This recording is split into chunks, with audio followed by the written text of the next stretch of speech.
So thank you, ladies and gentlemen. Thank you, everyone, for joining our webinar today on unlocking equity, beating rate rises and opportunities in the property market. I'm Rich Harvey, CEO of Propertybuyer.com.au, and we have Theodore with us, Theodore Chambers from Shore Financial. Look, great to have you with us, Theo. Thanks for having me. And just a quick intro, Theo is a highly skilled finance broker. I was actually doing a podcast this morning singing the praises of mortgage brokers, particularly because you can't go shopping for a property without a finance deal in place. But Theo's been in business 10 years this year. Well done, congratulations. Thank you. He's got over 40 brokers as part of his team, and they do right around $400 million worth of loans per month. So pretty serious volume. Very attuned, very astute team. We've given their team several referrals and really love the work they do for our clients. So Theo, I'm going to hand over to you and take us through the first part around the finance angle, please. If you could share your screen, that'd be great. Thank you for the nice introduction there. All right. There we go. Everyone see that? Beautiful. So, yeah, like me and Rich were just touching on at the start of this webinar, property and finance is definitely a hot topic at the moment at every news channel. And probably the backbone of the conversation is interest rates rising and how that's affecting the property market. I feel like the media can sensationalize, what might happen in the property market off the back of these increasing interest rates. I personally, I feel a bit more optimistic than most. I'm not going to, be unrealistic and say that we're going to probably see another 5 or 10% growth this year, which definitely is not probably going to be the case. But I do feel that whilst interest rates are rising, they're more so just normalising because the last 2 years, the cash rate we had was more like an emergency cash rate. It's not a sustainable level of interest rate environment that we've been in the last 2 years, just because it quite clearly led to a huge amount of consumer spending, and which led to a huge amount of inflation, not just here locally, but globally, which I've got some slides to touch on. The forecast of where we see rates going, which I'll touch on as well, is sort of back to where rates were a few years ago, and the economy was in a healthy shape back then, and I think that the economy is in a great shape now to sustain that. More importantly, the average household, which I'll also touch on, is in a really good shape. A lot of people did manage to save a lot through COVID and a lower interest rate environment. The reason inflation is so high is because people did have that extra disposable income to go spend on, a brand new car, secondhand car, a new TV, or general household, expenditure. So it's quite clear that the money's in the economy because the spending is quite high. So on that note, I'll and feel free. We're not letting anyone ask any questions as we go. Is that right, Rich? No. Oh, they can just fill in the questions. We'll answer them all at the end if we can. If we can sort of whip through the slides. And I'm sure it'll spark interest, but so the viewers don't lose interest, just write your question in the Q&A box and we will get to it at the end of the presentation. So please encourage that. So obviously we saw on Tuesday, the cash rate, like me and Rich mentioned earlier, it increased by 50 basis points to 0.85. That was a big jump, biggest jump we've seen in 22 years. The RBA did warn Australians that we could see another increase quite soon. This part in particular is quite interesting. They say a 2% increase, the RBA warned, a 2% increase in rates generally, statistically, lowers housing prices by about 15%. And that goes the opposite way too. I think we saw in the last 2 years, and I've got a slide on that mentions a 1% increase, 1% decrease in the cash rate generally increases property prices by about 8%.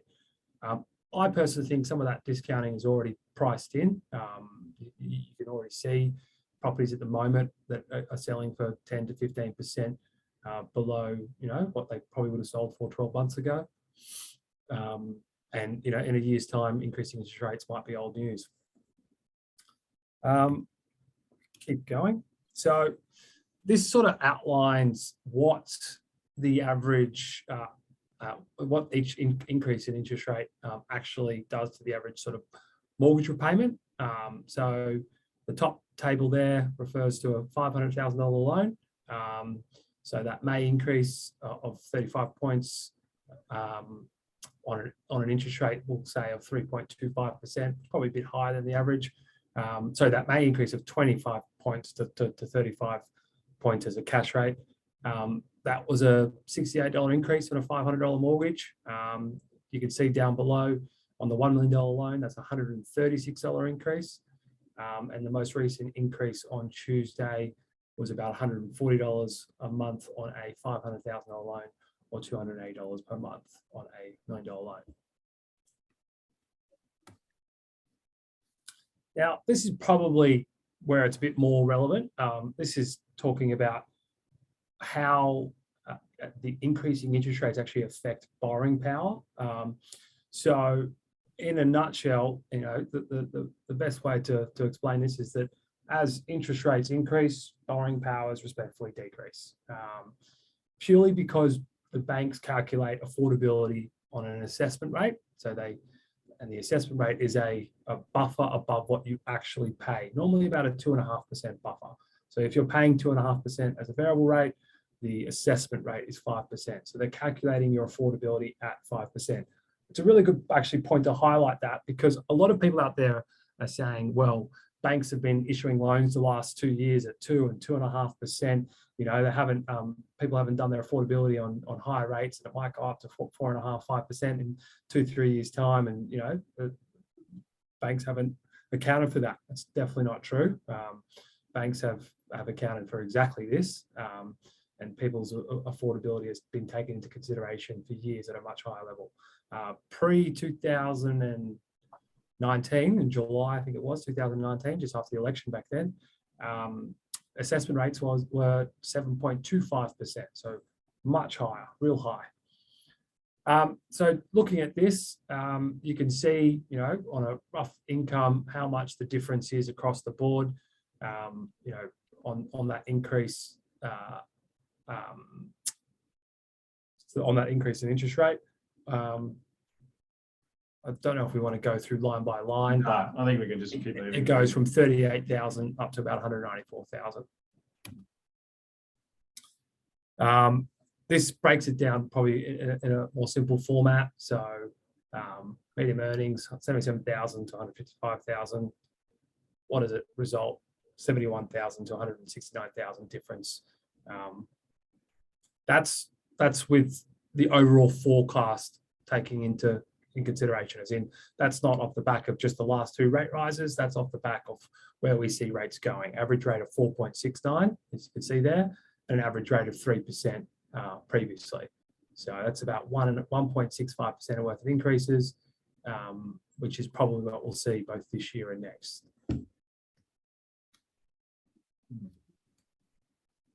So this is that forecast that I was just sort of touched on. So this is where all the major bank economists see rates going, both this year and next. So by the end of 2022, we've got a range there of a cash rate of between 1.75 to 2.25.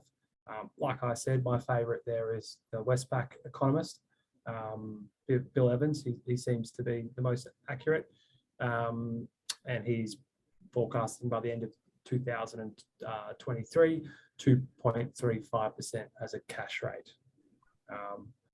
ANZ economists sort of gave a range of 2 to 3%. CBA will probably be the most accurate after that.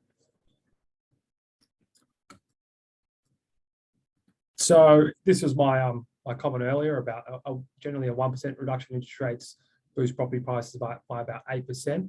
Now, whilst we might see we're definitely at a point in time where we're seeing a change in an interest rate trend. So we've seen interest rates have a bit of a downward trend for the last 15, 20 years, and we're definitely at a pivotal point where we'll be seeing interest rates increase for the next 15, 20 years. However, that second paragraph there, back in 2010, So if we look back at the GFC in 2008, the cash rate was 7.25% at one point. It actually went up in the GFC and then down. And rates have steadily decreased since. However, there was a period of time between 2009 and 2010 where rates increased from 3 to 4.75%. Ironically, during that increase in Sydney or across New South Wales, we saw a rise in property prices of 20 to 25%. I thought that's worth mentioning because whilst interest rates might increase over the next, say, 10, 15 years, generally, just on a long-term trend chart, it doesn't mean we won't see a decrease at some point in time in interest rates either. So in 3-4 years' time, if inflation has drastically eased and the RBA has the economic signals they want, the environment they want, then you might actually see them ease the interest rate, just like they did from, you can see right there, they went back up in a downward trend. They might go down in an upward trend. So that's not completely out of the question. That is that trend I'm talking about. So you can see that's only going back to maybe 2010, it looks like, or 25 years, sorry. So it's a very downward trend. Now, this is an interesting one. The US, now it's quite relevant to watch what is happening in the US, purely because our bonds market, is probably the best justification why.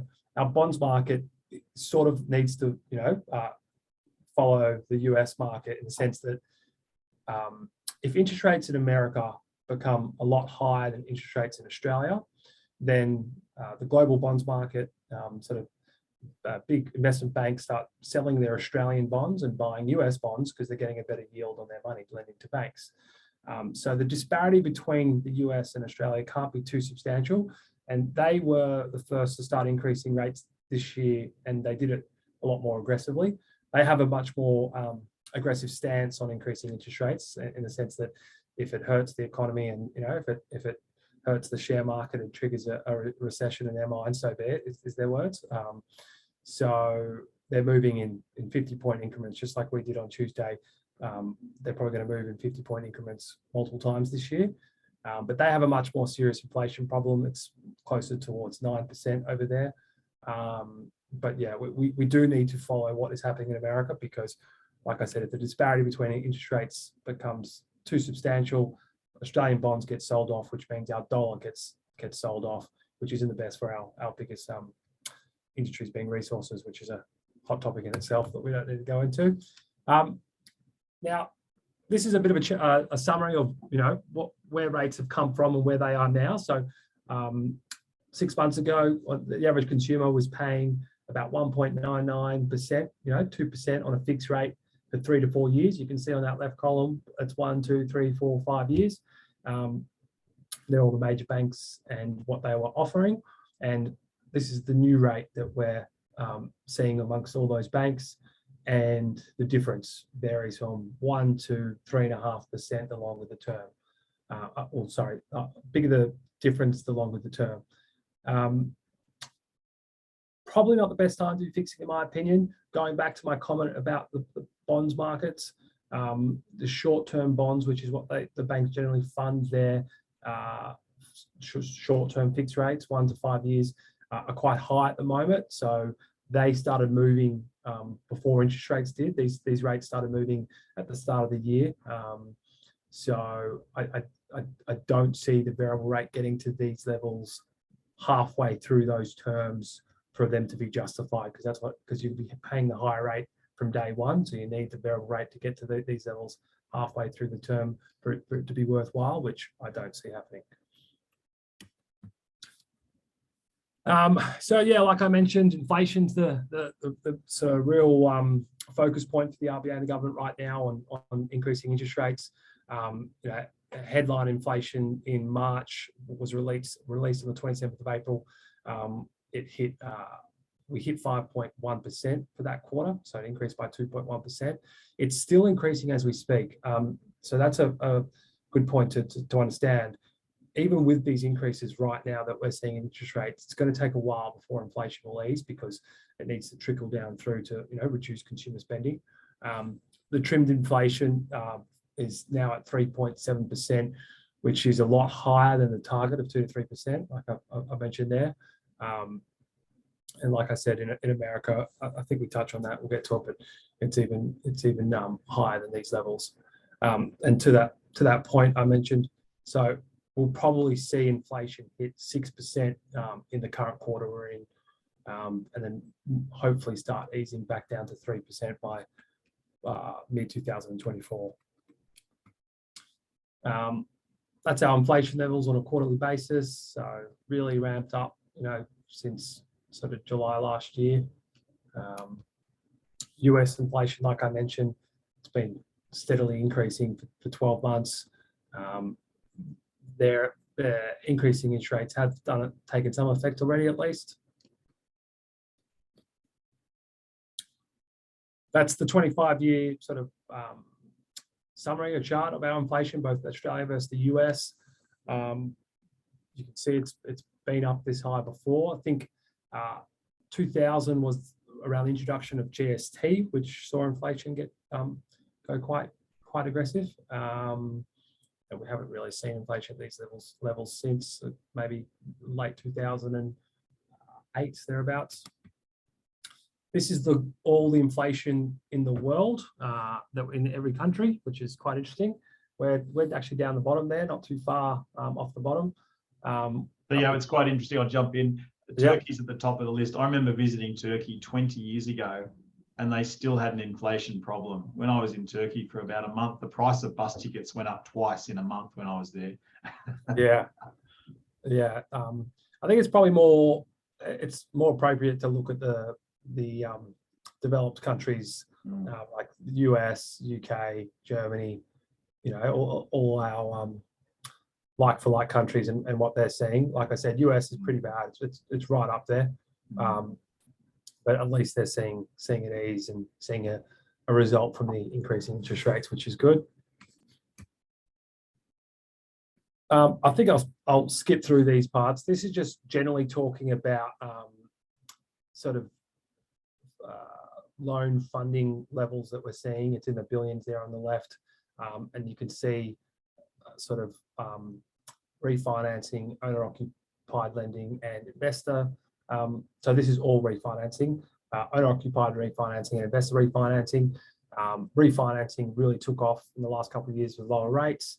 And you can see we had a bit of a drop, but now we had a bit of a drop in owner-occupied refinancing, but investors have really come back into the market recently. This next slide, not this one, one more, really shows that. Let's go back. I think that was it. No, maybe this one. Oh, one more, sorry. Yeah, this is probably the best one to show. It doesn't quite show what I was actually hoping for, but investors have definitely in the last sort of 6 months seen an opportunity with a softening property market to come back into the market, because they weren't really around during 2020 and 2021.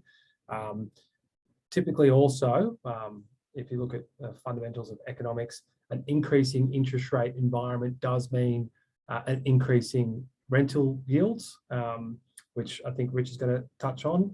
We're seeing record low vacancy rates at the moment, and as rates rise, you should expect it to see rents rise as well, which we're also seeing. We've been seeing that since the start of the year. That's what I was just touching on, but I guess you're going to touch on rents, are you? Yeah, Rich? I'll touch on that one, yeah. Yeah. And that's the vacancy rates. Unemployment. So, that's a good sign of the average household, like I mentioned. Unemployment's really low. It's going to continue to decline to probably about 3.5% by the end of the year. There's pros and cons of low unemployment. A lot of businesses out there actually are frustrated by lower unemployment because it's hard to find good staff at the moment. It's hard to find any staff in many industries. And wage growth is definitely apparent. There was some wage growth data released 2 weeks ago, which I think saw a 0.7% increase. I think there's a slide on that, but I think it's a much higher figure than 0.7. I don't think wage growth, in my opinion, is reported correctly because it doesn't take into consideration people moving from salaried PAYG roles where they work for a company to a self-employed contractor role where they might work for multiple companies on a contract basis, or they might work for themselves. That doesn't get factored in. And with all these shared office spaces like WeWork, they're popping out left, right, and centre these days. They're full of self-employed contractors. So that data does not get captured in wage growth. I can't quite see this. Oh, this is the unemployment rate. So yeah, like I said, almost that is record lows. This is the wage growth I was just touching on. So we are finally seeing some wage growth, which is good, but I think that's understated.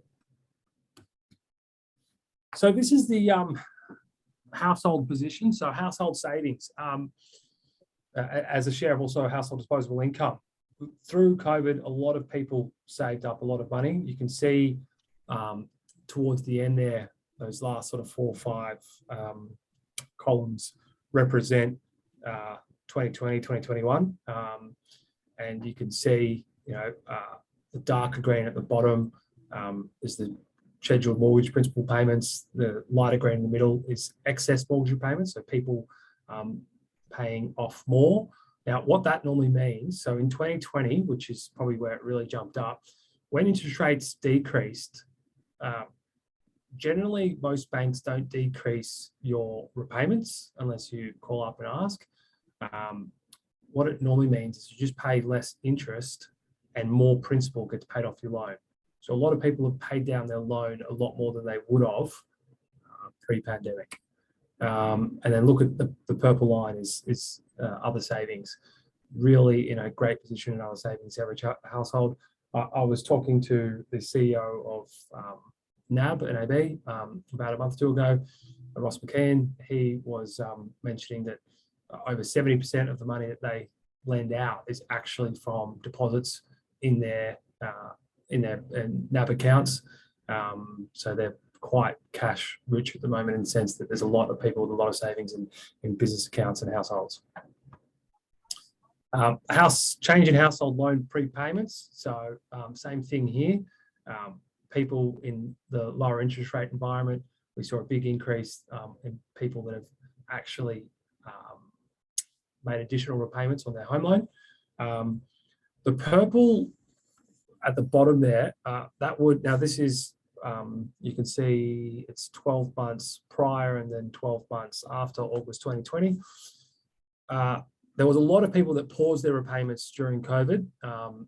If you could, why not? And the process of pausing your repayments was very fluid and flexible in the sense that you didn't really need to prove you lost your job. You didn't really need to show that you're going through hardship like the bank traditionally does. It was just a phone call or a form signed, and next thing your repayments are paused. So a lot of people, I did have some data on that at the time. There was a very significant proportion, at least half, I think it was, of people who paused their repayments that didn't actually need to pause their repayments and didn't have any form of hardship.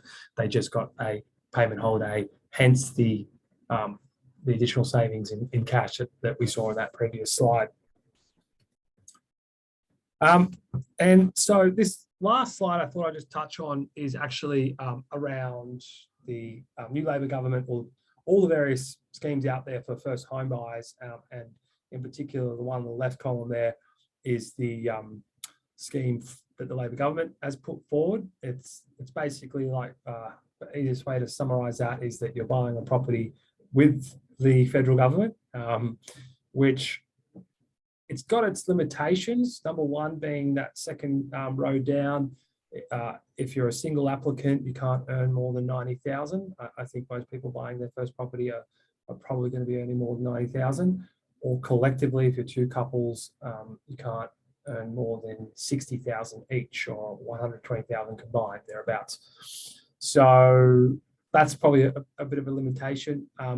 There are other solutions out in the marketplace in the private sort of sector that will help, that have similar offerings without these limitations. So a partnership of ours is Own Home.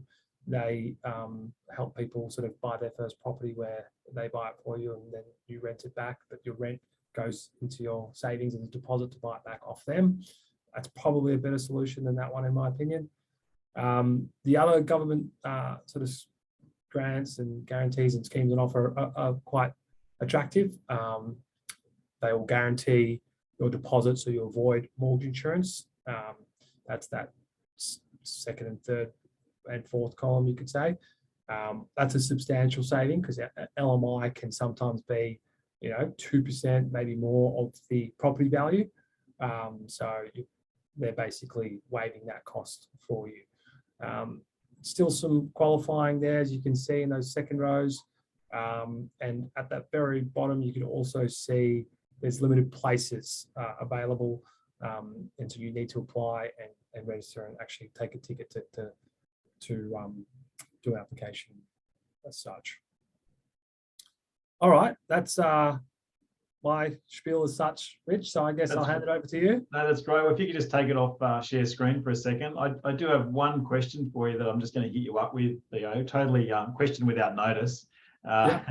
But just as a general guide, a topic of our topic today is unlocking equity. And when we met some weeks ago, we talked about a lot of investors are not very good at using their what I call lazy equity. And you've seen that balance sheets are really healthy.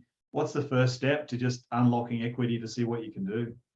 Yeah, I've got a little animated video on our website that tries to draw this in a nice way in I think it's 90 seconds.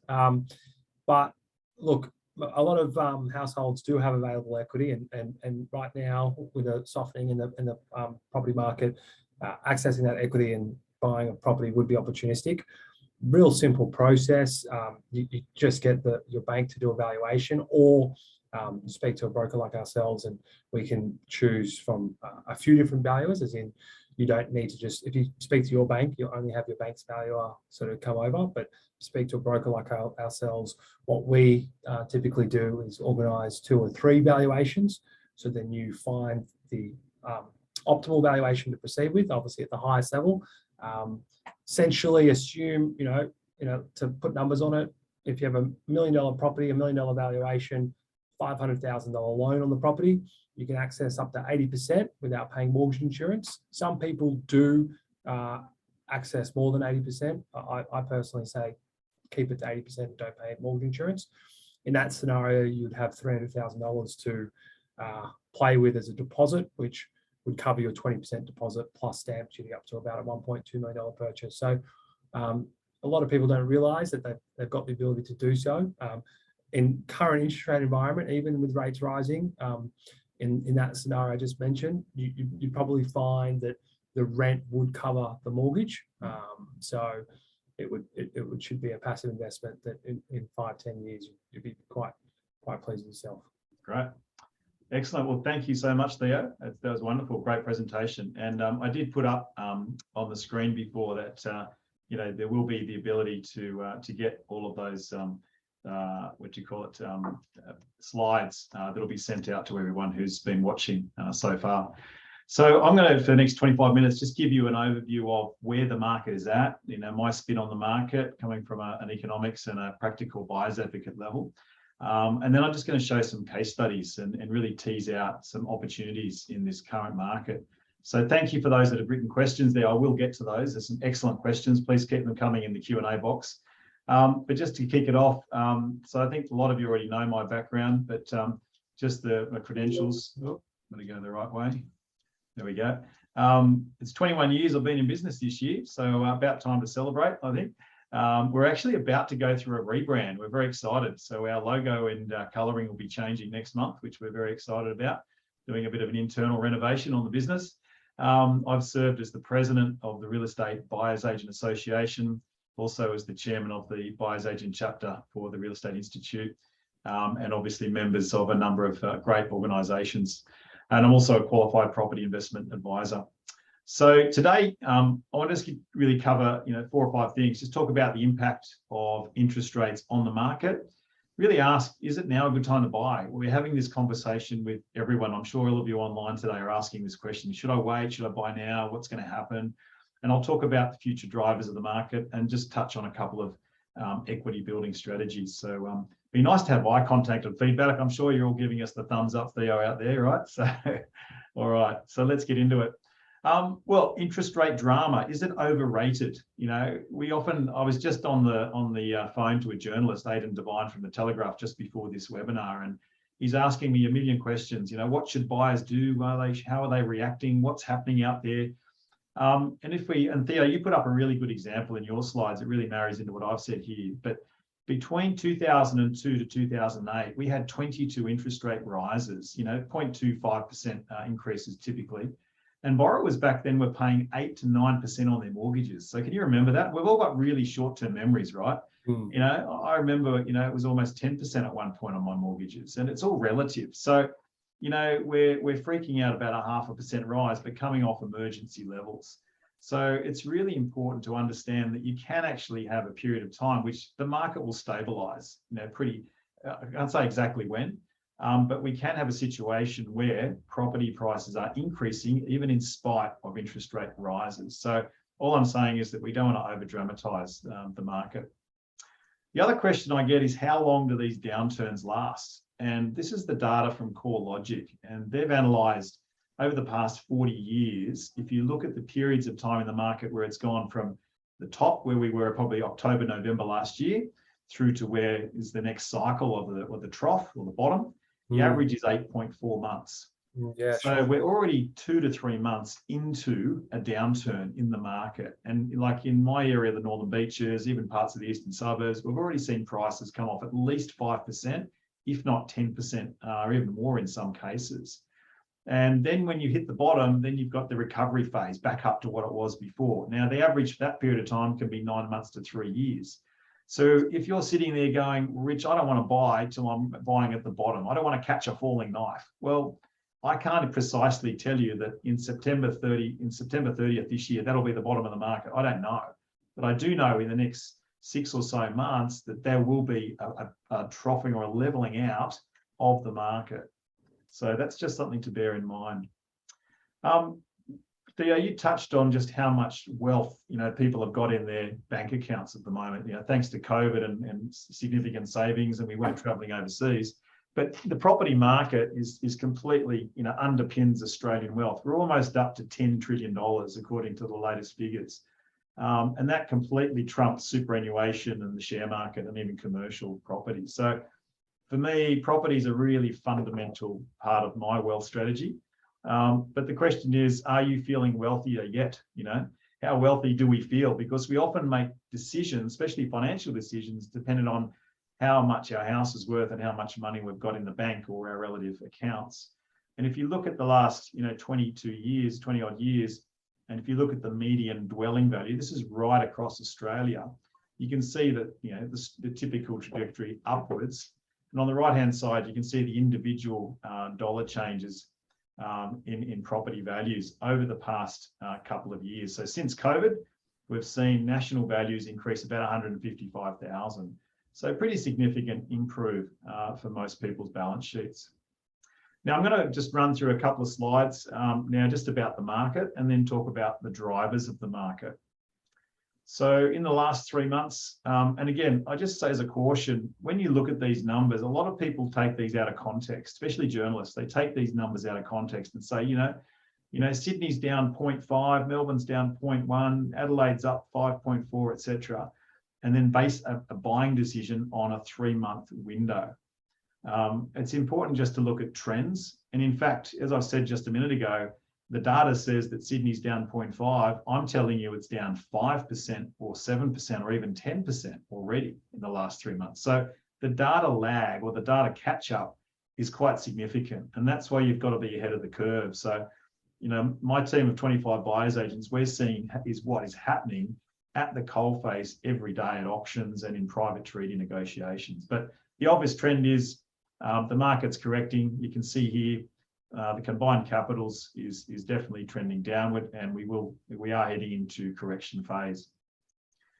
Over the last 12 months, you know, if you look at a 12 months worth of data, you know, we're still significantly up. Canberra 20% increase, Hobart 20%, Adelaide 26%, Brisbane 29%, amazing. Melbourne 8%, Sydney 14.7%. So over a 12-month period, it's still pretty strong. Again, if we look at the quarterly change on a capital city basis, you can see the figures there. Interesting to see that the top of the market seems to be declining the quickest. So that coming off that real peak of the market at the top end of the property tree. Sales volumes. So what's happening with sales volumes? What's interesting is that sales volumes actually were up 13.7% in the 12 months to the end of April, which is almost 600,000 transactions. But sales volumes are actually down around 17% long term. So we're still significantly below higher than the 5-year average. Where's my other slide here? I've got a better one here. I'll come up in a second, but we'll talk more about listing volumes in a minute. So yeah, the volume of transactions is down over the same period, but it's 17% higher than the previous 5-year average in terms of total sales. If we go to auction results, we're seeing the auction results slipping in Sydney and Melbourne, still holding pretty well in the other capitals. But naturally, we're seeing a lot of activity happen pre-auction at the moment. A lot of vendors are getting nervous and doing pre-market deals. So I think we'll continue to see that trend happen. We'll see probably some results in the 50% pretty soon, and a lot more private treaty negotiations taking place. We're also seeing over this COVID period a real shift toward lower density. Not as much in the regional areas, but certainly in the capital cities, people are preferring to move into houses and townhouses rather than apartments. Just wanting that extra space, which is a natural function of working from home, and just wanting more space where they are living currently.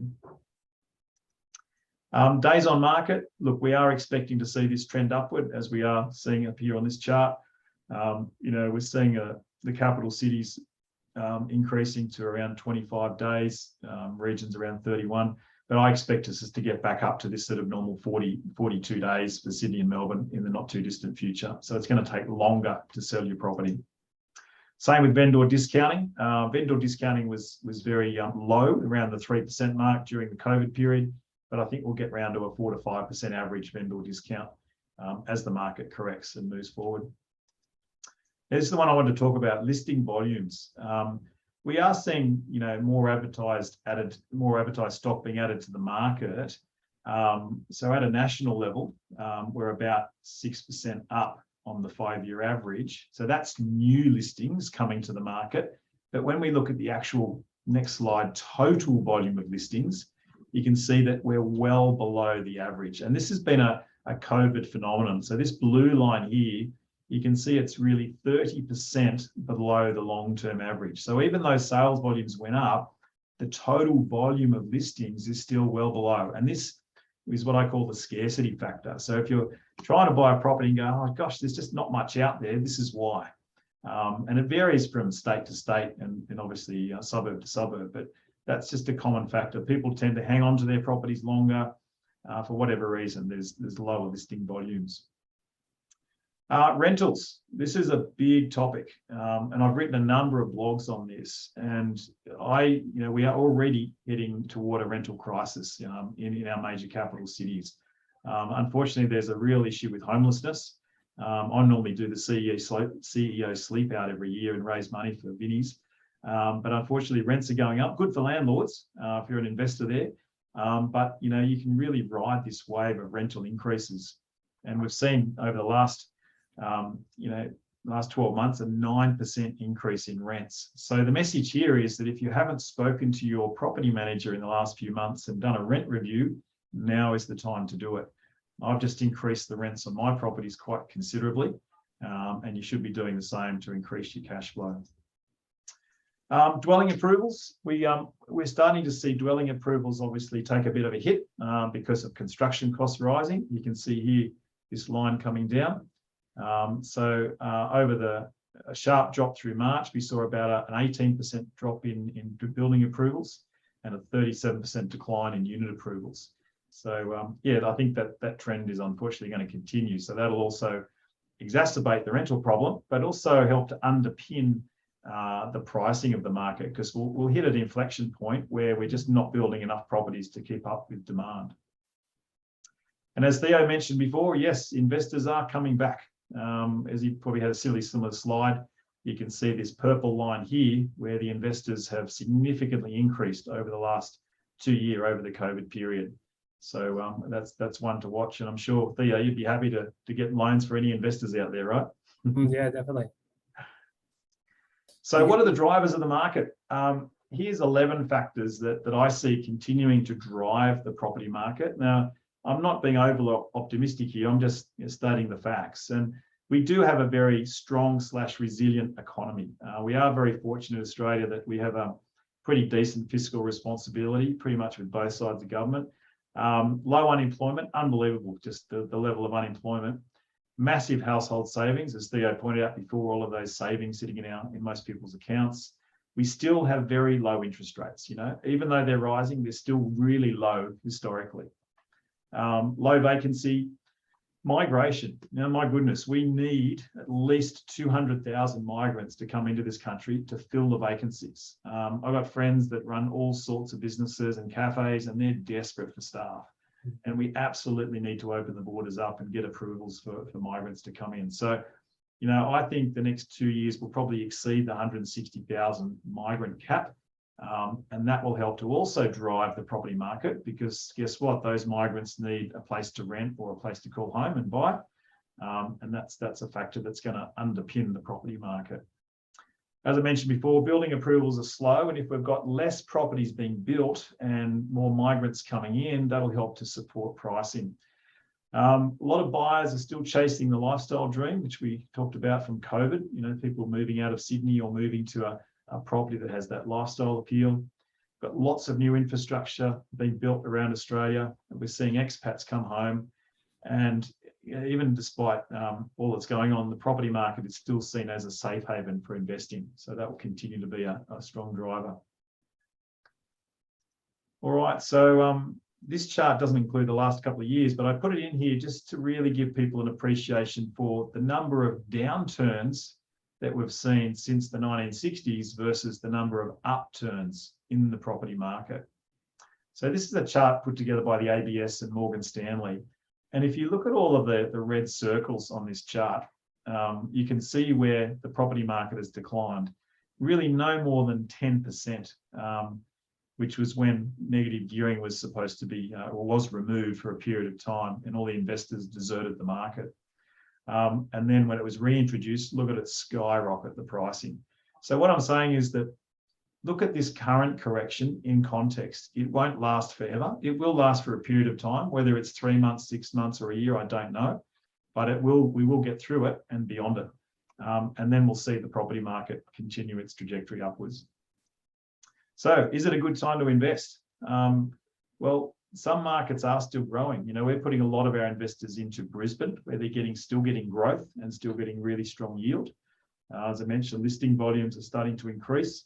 So you've got more choice to buy. And we're seeing rental prices go up. So that's going to be really good for investors to get a better yield on the market.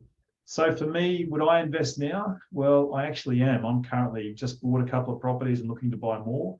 I'm literally buying as we speak.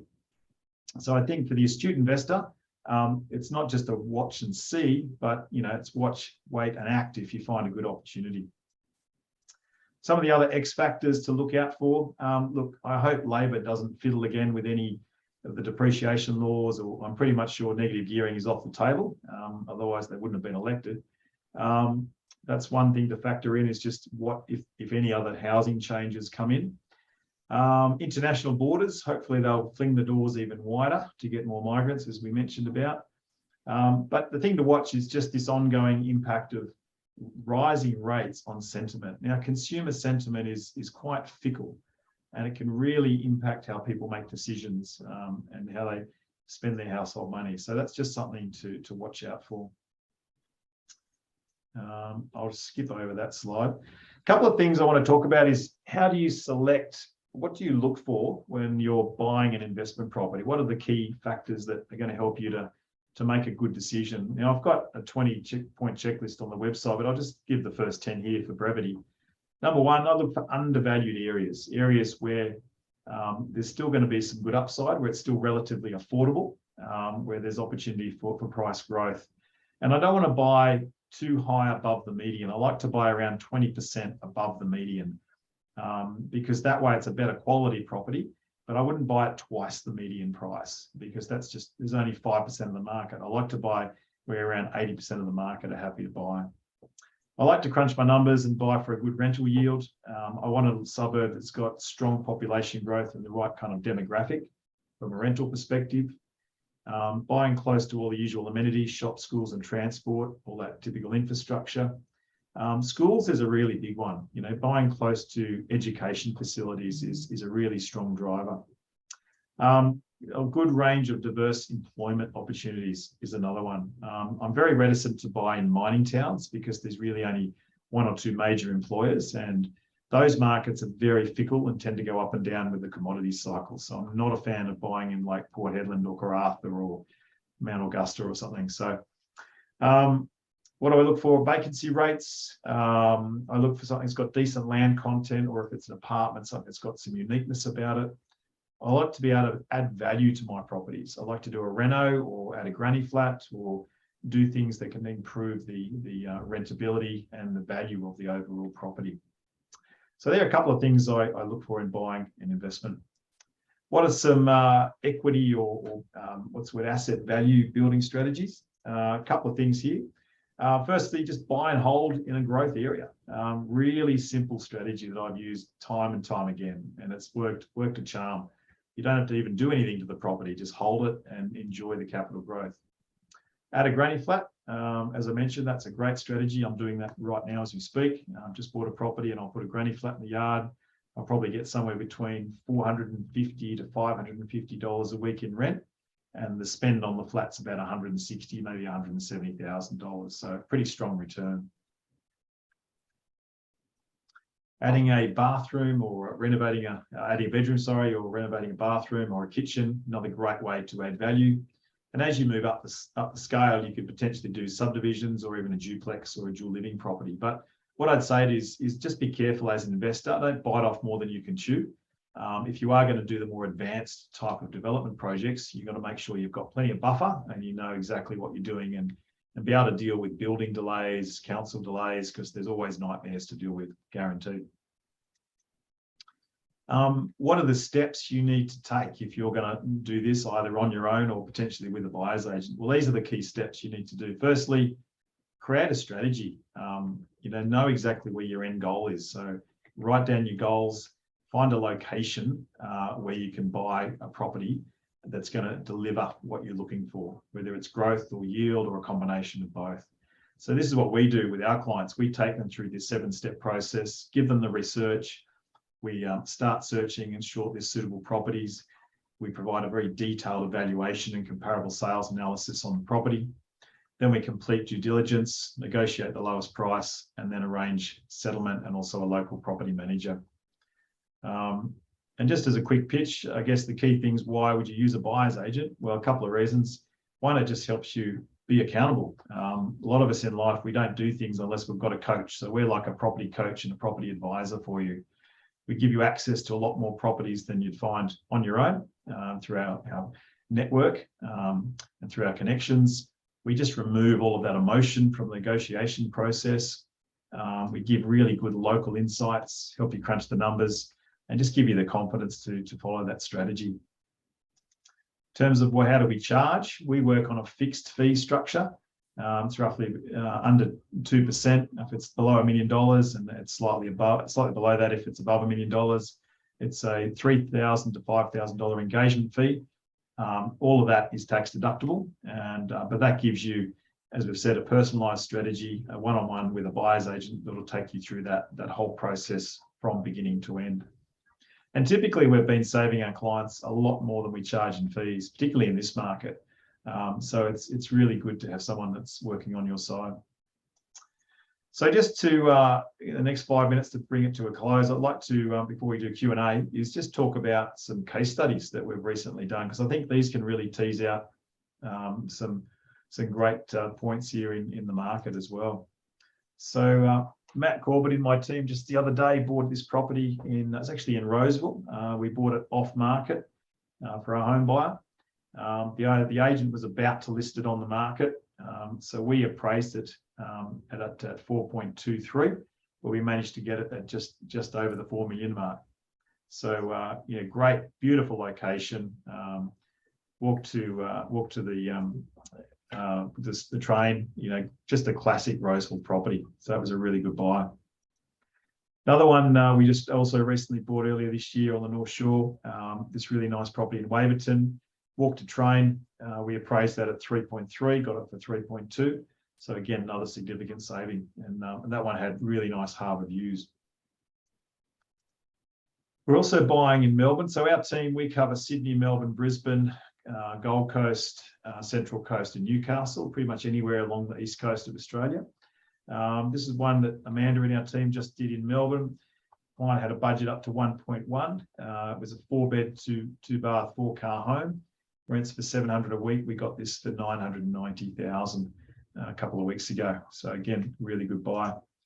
She also bought this one. I believe it was off market down in the Langwarrin area. Got this for $873 and rents for $695 a week. So just a classic family home that'll be rented out long term.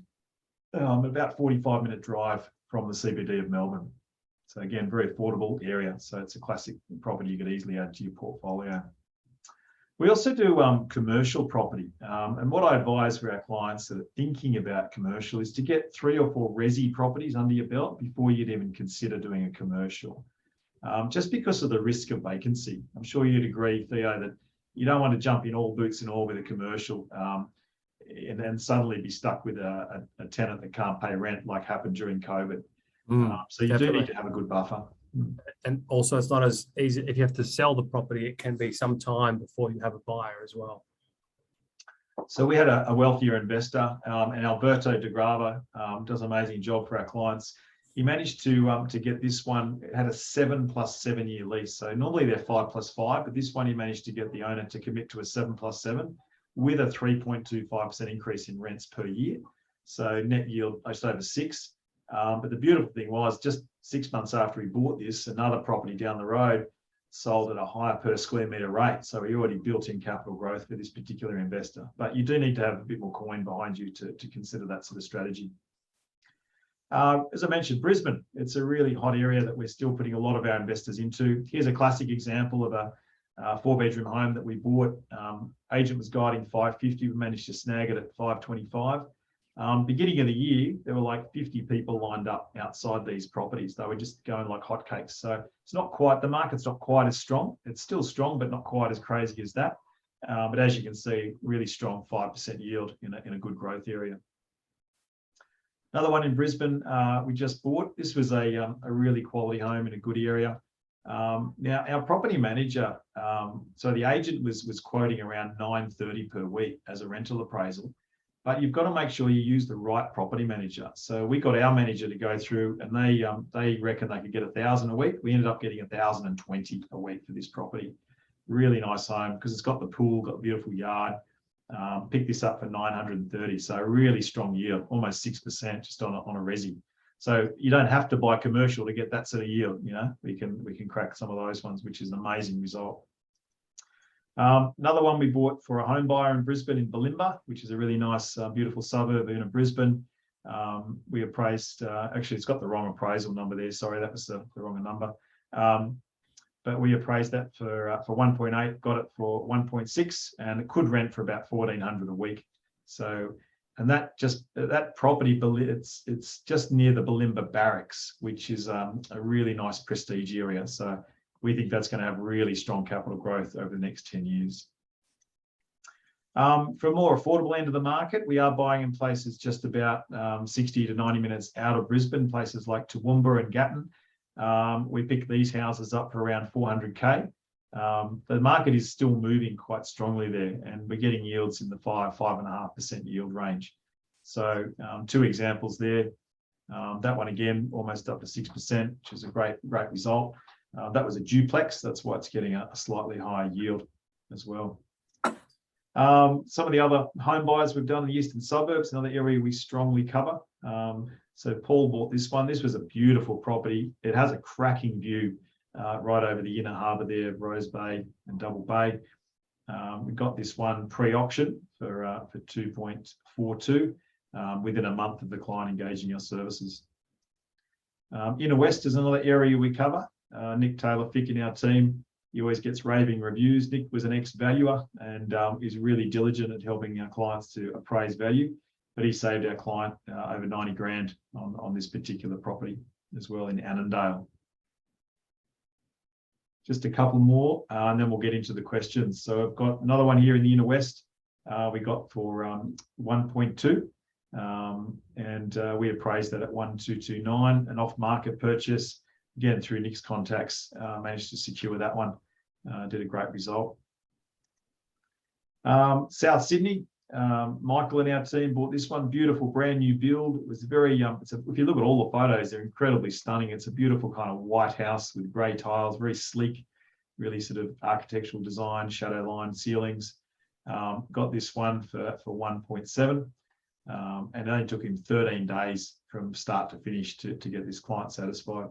Super happy client and great review. Newcastle's another area we cover.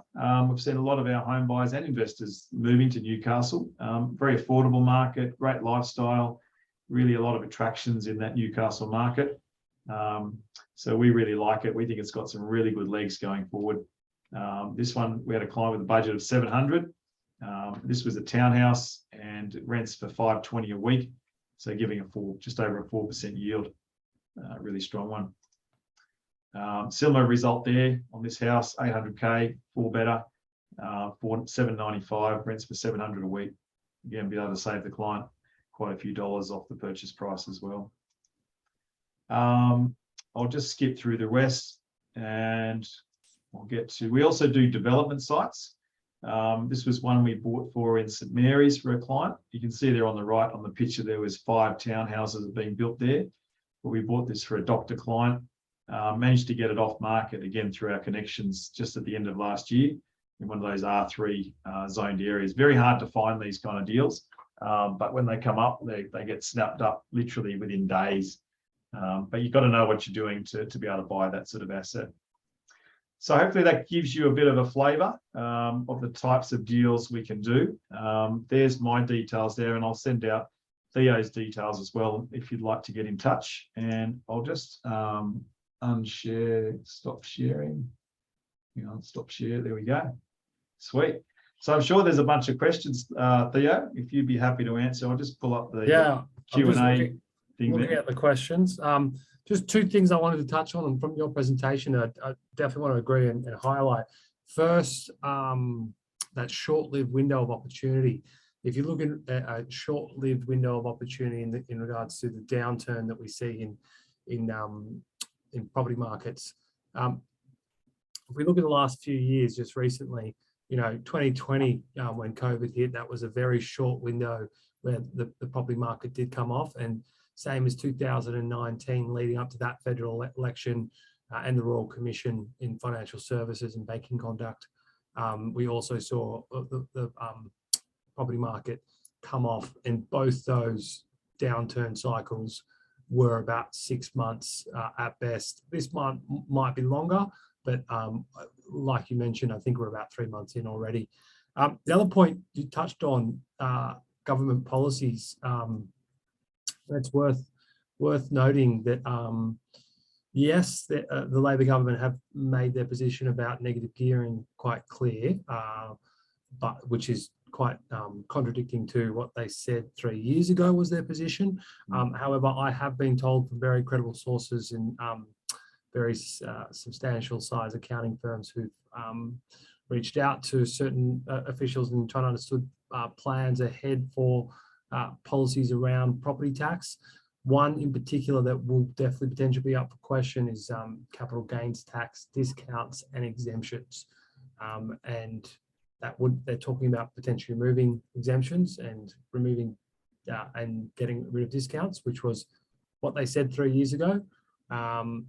Obviously, that would be grandfathered, so it is a reason why I'm personally also looking to buy a new home, so I can maintain a tax-free exemption on my primary residence. That might not always be the case. Regarding questions, I saw. Yeah, so there's one there, one for you, Theo. Do you see the variable rates rising, variable rates overtaking fixed rates during the ABR tightening cycle, and what causes fixed rates to rise? So I think that question was probably prior to that slide I touched on with the fixed rates versus variable and what we're seeing. No, I do not see variable rates overtaking fixed rates during this RBA tightening cycle. That would mean that the variable rate needs to get to 5-6%. No chance that's happening, in my opinion. That's a very, very substantial increase. Fixed rates have increased a lot more than necessary purely because of where the funding of fixed rates come from, like I mentioned. I do not believe fixing right now is a smart decision. Yeah, I'd agree with that. Every time I've fixed, I've lost, apart from when I fixed about a year ago at 1.79. I'm very happy. Yeah, and that was the emergency funding, right? So exactly.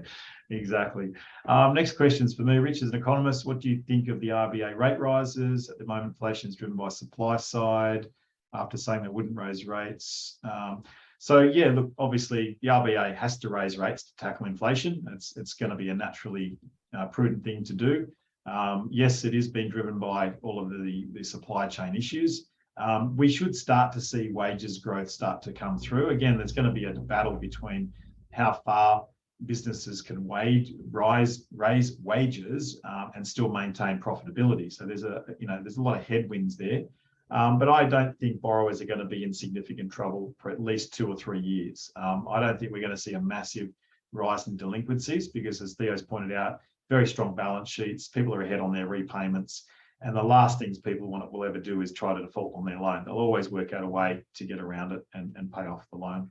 I might just add on that comment, because it is a comment that gets brought up a lot about inflation being driven by supply and demand issues. That's what they call transitory inflation. So they're saying that transitory inflation is about because there is not enough supply to meet demand, and so current inflation levels aren't accurate, or sorry, current inflation data is not accurate. Yes, that was definitely probably the case earlier on, but that has been put to bed, you could say, or put to test. And I think that transitory sort of theory is now sort of a thing in the past, and the inflation we're seeing is definitely real inflation. Okay, Craig's asking, if Sydney house prices continue to decline, can we expect the volume of properties to also decline? If so, when is this likely to occur, and how significant is it likely to be? Yeah, well, look, as I said, Sydney's already in the correctional phase. I think it will probably flatline out around 10 to 15% below where the peak was.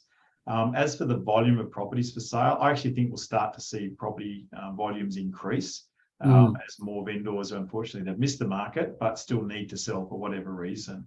I don't expect there to be a flood of properties on the market, but definitely increasing volumes because, as I showed before, total listings are around 25 to 30% below their long-term average, and I don't believe they can go much lower than that. I might touch on that as well, and also add that,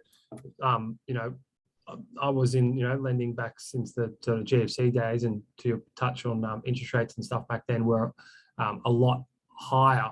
And 10 years ago, what we used to see when people would upsize their home, they would always sell their previous property, being a unit or whatnot. In the last 5 years, that's been quite the opposite, with rates being so low. People have retained previous properties when they're upsizing their previous home. I would think in this increasing interest rate environment, people might start to sell their previous residence which they've hung onto as an investment. So we should see more stock. Yeah, good insight. That's great. Okay. Next one's for you, Theo. A lot of mortgage holders have not experienced a cycle like this. What does it mean when the mortgage has been stress tested, and what will the impacts of these mortgages being repaid under more stress be? Great question. like I said, there is a lot of stress testing in place that the APRA, the banking regulator, really enforces on all our banks. Our lending sort of environment and such is very easily regulated because 4 banks, up until a few years ago, controlled 80% of the market. Now they control about 60, but they own some of the other subsidiaries that control the rest. So it's very easy for them to regulate. The Royal Commission back in 2018, 2019 added an extra layer of regulation as well. So mortgage brokers and banks have to scrutinise people's declared living expenses, make sure they shade things like bonus income, commission income, overseas income pretty much got wiped out for a bit. So there's a lot of stress testing in place. Your comment about people, a lot of mortgage holders have not experienced a cycle like this, definitely that is the case.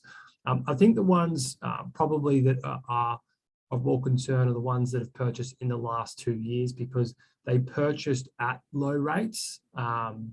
However, the stress test that was enforced post Royal Commission was enforced on those borrowers buying at lower interest rates. So they might have just had extra disposable income the last couple of years, which they're going to have to maybe put towards their mortgage.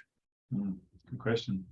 Another finance question from Vivek. He asks, if one couple earns less than 125K, even if a couple earns more than 200, can they get first home buyer scheme benefit if there is only one applicant? I'd love to say I knew the answer to that question, but I actually don't. Take that on notice. Yeah. Best if Vivek contacts you directly, yeah? Yeah. Reach out to myself or just info at Shaw, and I'll get someone of my team to get back to you. I've got a few brokers in our team that are first home buyer specialists that are probably going to be more appropriate to answer that question. Sure. The scheme's different to the co-buying with the Labor government, if that's what you're referring to. And I think the scheme, yes, from what you're saying, I believe it might be okay. You might still qualify. This is a great question. What signals the bottom of the market and the turnaround point in the downturn recovery period, 9 to 36 months? Well, I'd love to say it's a little Oompa Loompa waving a flag saying now is the bottom of the market, but unfortunately, the little Oompa Loompa doesn't always turn up on time. Look, as I said in my presentation, it's very difficult to pick the exact month of the turnaround. You'll generally start to see a couple of indicators. So these are the leading indicators. So auction clearance rates will start to stabilize and tick up again. Days on market will start to come down again. They probably get up to around 50 days, and then you'll start to see it come down to 45 days, 40 days, etc. You'll also start to see more pricing results starting to increase from where they were in previous weeks. You'll start to see more people at open homes and more bidders at an auction.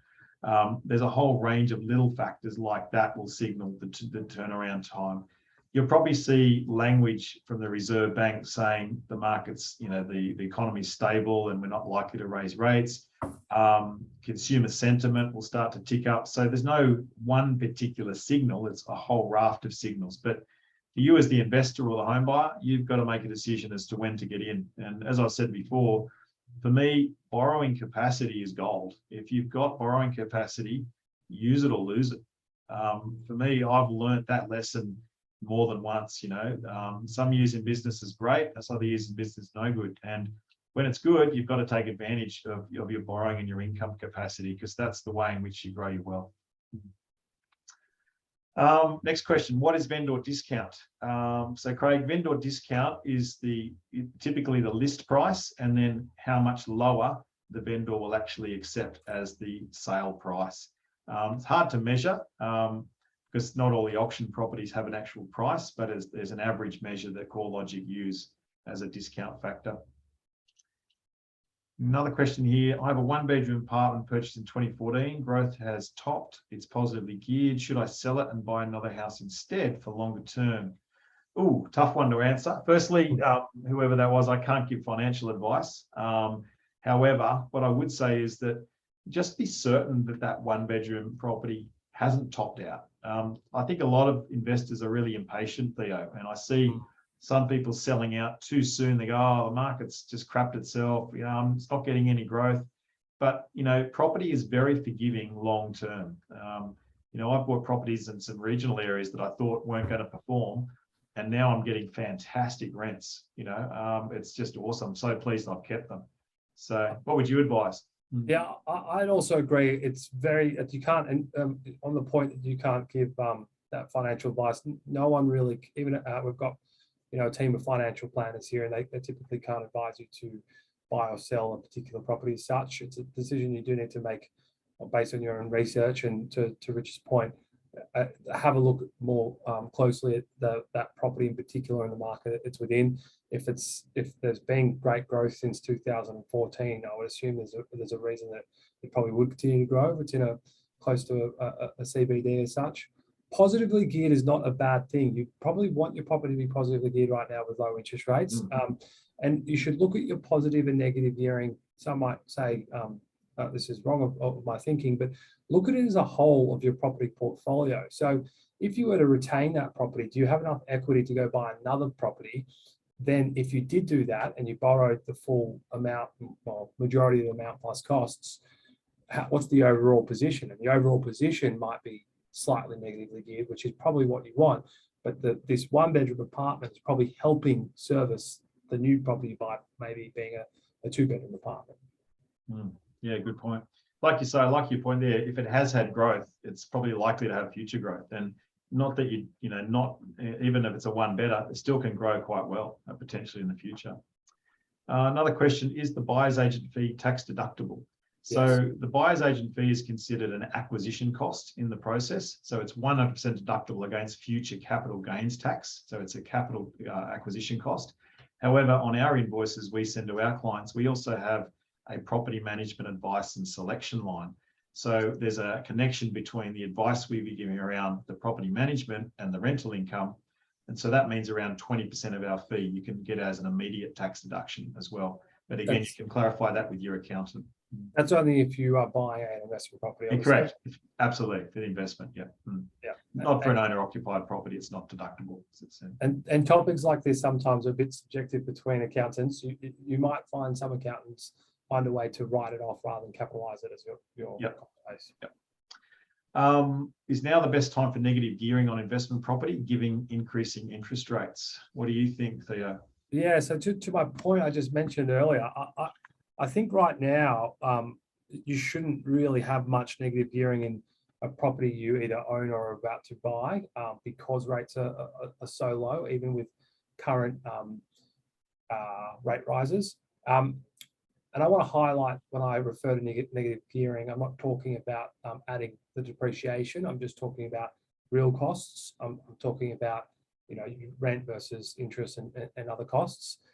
I think right now you should be, fairly even, maybe on the negative side, but you shouldn't be chasing negative gearing right now, unless it's very case by case on the property and the acquisition you're looking at. To Rich's point, and some of those various properties we saw, I would be willing to take a significant negative gearing loss if there was a property that had a huge capital upside in the sense of adding value by, you're buying something that is a block of land of 500-600 square meters, but it's only got a 2-bedroom house on there, and you could easily put an extra 2 bedrooms and maybe a granny flat and increase the rent over time, but you're paying for the opportunity of the capital appreciation. That is a property as such that I'd be willing to take a significant negative gearing loss on. But a unit that you can't do much, only cosmetically improve, no, I'd be looking for yield. Yeah, excellent answer. Love it. I'm going to have you on these webinars anytime, Theo. You're great. It's awesome, mate. Can we have a copy of both presentations? Absolutely. As I said before, we'll email out a PDF copy of the slides plus a link to the recording so you can watch it. Another question here from James. I have 2.5 million in equity in my house and I'm recently self-employed, so struggling to release equity. What did you suggest apart from talking to the excellent team at Shaw Financial? This was, sorry, directed to me. This one's to you, yeah. I was just scrolling down to read that question. So he's got 2.5 million equity in his house, self-employed. How can you help someone who's self-employed but got stacks of equity but recently self-employed where they don't have a lot of trading history? So some lending policies for self-employed applicants have actually relaxed a lot in recent times. In the last sort of 6 to 12 months, low doc loans have become very easy to do. So what a low doc loan is, it's essentially for self-employed people, especially sort of builders and tradies and such. It might be hard for them to show attractive tax returns, and lenders offer a policy as such called low doc, where all you need to do is show an accountant's letter with a declared income for the forecasted year ahead. If the income is enough to service the loan, that letter is all you need for income verification. You can borrow up to 80% with that declared income letter. Some banks, there's only one bank in particular that does this. If your accountant is not really comfortable declaring an income because they're unsure because you haven't done your tax returns, there's one bank in particular where the accountant just needs to sign a letter saying that you can afford the loan. And those rates aren't bad. You can for those low doc loans, they're higher interest rates, but they're still not bad. You can borrow money at around 3% under those facilities. Low doc is one option. Another option that's come into the market from a few of the major banks is that let's say you do have a self-employed business, a business that might have some significant liabilities and the balance sheet doesn't look too attractive, and you don't want to open up a can of worms by showing a bank your financials. Well, a couple of banks like ANZ, CBA have come forward with a policy that they'll just look at the salary that you pay yourself from your own company, and they'll factor that into servicing without having to factor in your full balance sheet on your business, which could be things like, if you're a builder, all the equipment finance and your truck finance and all the machines and debts you might have in your business. They can ignore that and just take the salary that you're paying yourself. Okay, good advice. That's great, Theo. And probably the last one to wrap up. Remy said, thanks for the presentation. How high do you think interest rates will go to? Well, I think we've pointed out a couple of ideas, Remy, but for me, I think the Reserve Bank will do a couple of rapid fire rates this year, look at how it impacts the market, and they'll probably pull the trigger a little bit more next year. I think the cash rate will probably top out around 2%, maybe 2.5%. That sort of figure. I don't think we're going to see mortgage rates go more than say 4.5% to max 5%. If you get above 5%, I think there'll be pretty widespread pain, and I don't think they'll want to raise it too high. What are your thoughts there? I couldn't agree with you more. You're spot on to my opinion.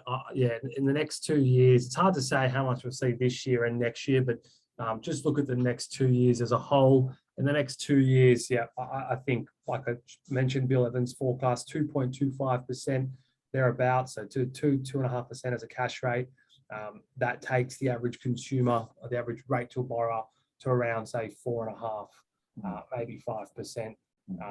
I can't see it going beyond that amount. Yeah. And to the point about the fixed rates on offer, fixed rates are at that level. Fixed rates are at that 4.5%, 5% level for sort of 2 to 4 years. So why would you bother fixing? And I often look at fixed rates as an indicator of where the market's going, and I often will shave 20% off that number to kind of think that's where the variable will likely sit. Because every time I've looked at fixing, I've gone, well, do I want to pay a 20% premium on my interest rate? No, I'd rather just leave it variable, have the flexibility to port the loan, to maybe get a cheaper rate with a different lender, use my broker to do that for me. That's kind of how I look at the state of play. And it's important to note, like I mentioned earlier, that let's say a bank's offering 4.5% for 3 years as a fixed rate. You need the variable rate to surpass that fixed rate sort of halfway through the term for you to be better off, because you've been paying a high rate from day one. So you would need the variable rate to pass 4.5% within 18 months' time, which I just don't see happening. So fixed rates are just not an option, in my opinion, at the moment. Brilliant. Well, look, Theo, can I just say thank you so much for your contribution today. It's been fantastic to share the floor with you. Thank you to all our listeners for watching today. We certainly would appreciate your feedback, and really appreciate your time. And please reach out if we can help you on your property journey. We both have a range of other referral partners. We can help you and build your property team. I'd certainly love to help you and my team in buying your properties, and Theo and his team to help you finance your next property. So please reach out. Love to give you advice, and we want to wish you all the best. So thanks again, Theo. Thank you. Thanks for coming, guys. Okay, thank you.